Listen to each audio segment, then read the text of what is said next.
bud. He's about 4.5 years old, and he is our alpha wolf that we have in here.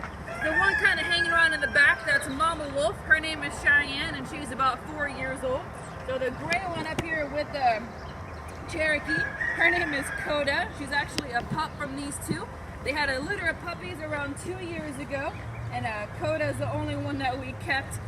The others got sent off to other facilities, but they're all still fairly young in here. They do have an average lifespan of around 12 to 14 years or so.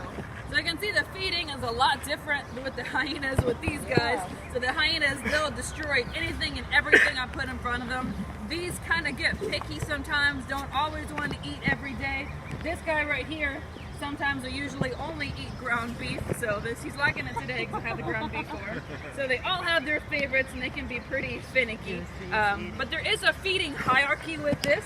So the alpha male, he's technically supposed to eat first. If you notice, the darker female is hanging out in the back. She knows it's feeding time and her place is behind the alpha, so after he's done and is less interested, then she'll start coming up a little bit more if she is hungry today. But Coda, if you notice that she was up here, she pretty much has no manners at all, just does whatever she wants, and is even sometimes the first to be up here.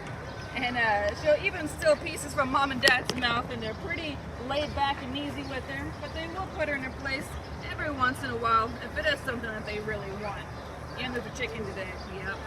So they all have their favorites. She's not moving red meat today. No? Maybe? Alright. So these guys are known for living in packs.